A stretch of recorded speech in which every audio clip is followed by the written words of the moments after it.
Evlilikdən əvvəl aparılmalı 5 vacib müayinələr.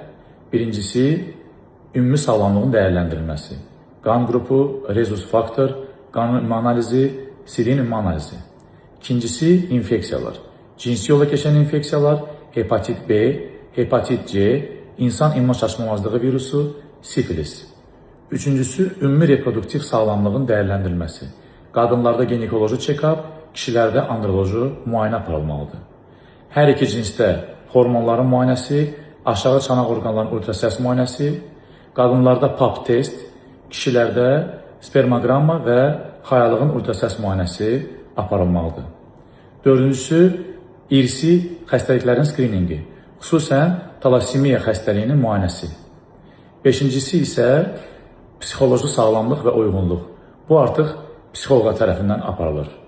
Sağlamlığınıza diqqət etirin və bizim tövsiyələrimizə riayət edin. Sağ olun.